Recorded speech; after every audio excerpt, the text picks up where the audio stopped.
So I recently sold some wooden acoustic instrument coasters on Etsy, and I want to show you guys how I made them.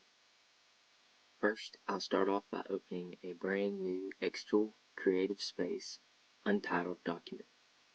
Then I'll come over to the side and click the image button and find the image that I need. So this image was too large and I need to scale it to fit down onto my blank document. After I have the image, I can resize it to how big or how small that I need it. Once I decide that, I will edit the image, and using this magic wand tool, remove the white space around the inside and the outside of the image to make it a transparent image, and click Save. Once I had that done, I can go and add my other images. Once I've had the 4 images downloaded, I can size each one of them how I need them. So I know that the coaster I'm using has a diameter of 4 inches, so I'm going to have to make each one of these engravings a little bit smaller to fit within the coaster. So I make each one of them 3 inches tall.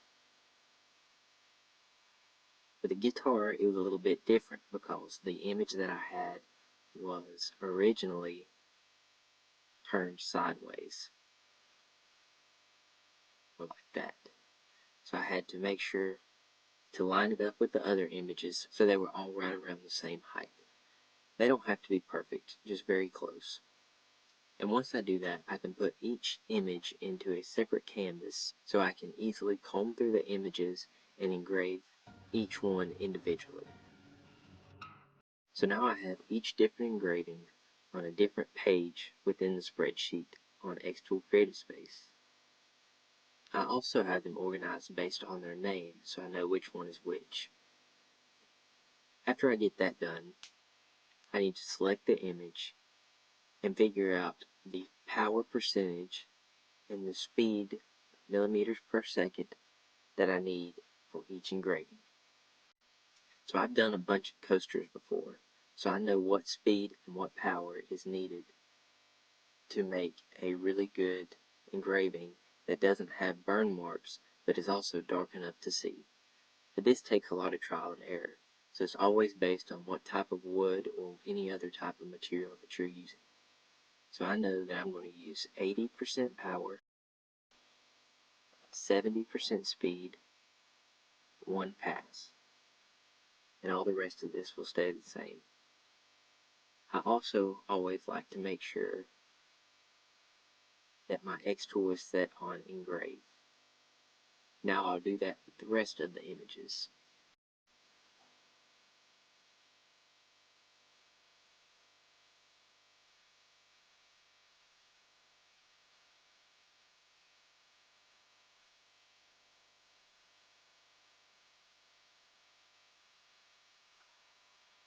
Once that's finished, I can come up to the top and connect my xTool D1 Pro.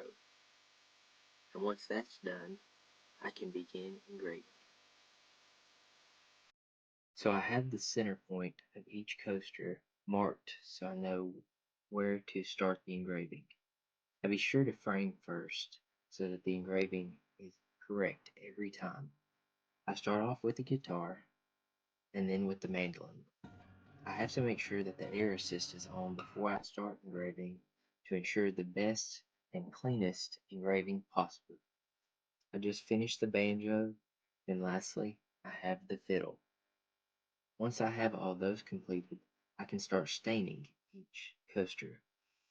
I'm using an Australian redwood stain that is also waterproof. Since this is a coaster, I have to have something that can take the moisture of the drinks.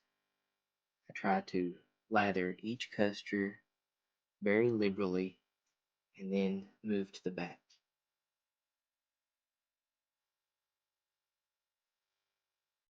After I get them stained, I can begin adding the feet to the coasters. And here's the final product, and I'm ready to ship out. I hope you enjoyed this video. And if you don't mind, please like and subscribe, and have a good one.